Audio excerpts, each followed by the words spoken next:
الرحیم۔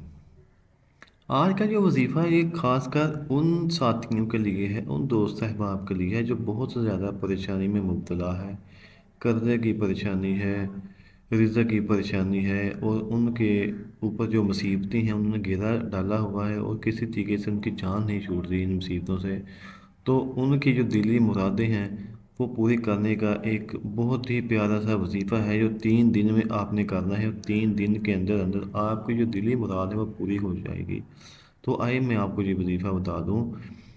کہ اگر کوئی شخص مصیبت یا پریشانی کا شکار ہے تو اس کو چاہیے کہ لگاتار 3 دنوں تک بدھ جمعرات جمعہ نماز فجر کے بعد اول آ کر 11 بار درود شریف اور 41 مرتبہ سورہ فاتحہ پڑھے اور دعا کرے، انشاءاللہ تعالیٰ پریشانی سے نجات ملے گی۔ یہ بہت ہی آسان وظیفہ ہے، یعنی کہ درود شریف پڑھنا 11 مرتبہ اور اس کے بعد سورہ فاتحہ 41 مرتبہ پڑھنی ہے۔ تو اللہ تعالیٰ ہمیں عمل کی توفیق عطا فرمائے، اور انشاءاللہ تعالیٰ امید کرتا ہوں کہ اللہ تعالیٰ آپ کی جو دلی مراد ہے، نیک خواہشات ہیں، وہ 3 دن کے اندر ہی پوری ہو جائیں گی۔